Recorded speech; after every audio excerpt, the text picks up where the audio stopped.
Getir Hasan biraz çekelim. Çekim.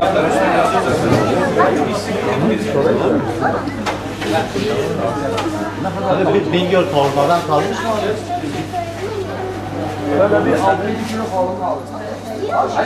Var mı ya?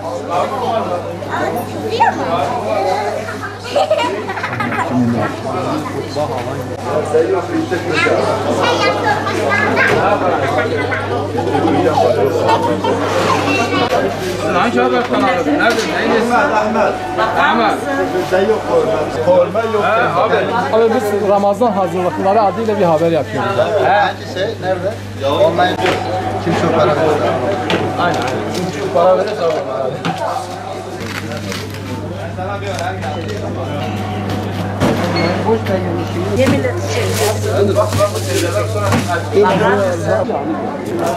Abi bu bastırılmış el olmuş. Bu da yapsın.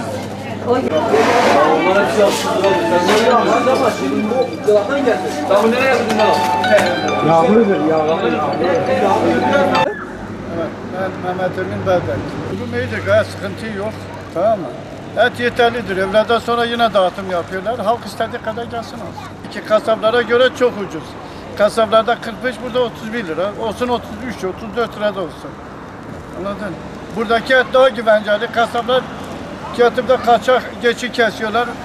Mezbahaya götürmüyorlar. O da güvence yok. Hastalık var mıdır, yok mudur? Kontrol de edilmiyor sağlıkta.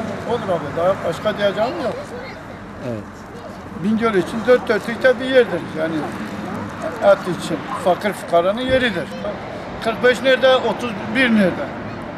Ha şimdi ben bunu aldım 100 lira. Ben şimdi kasapta alsam en az 200 lira benden alıyorum. Evet.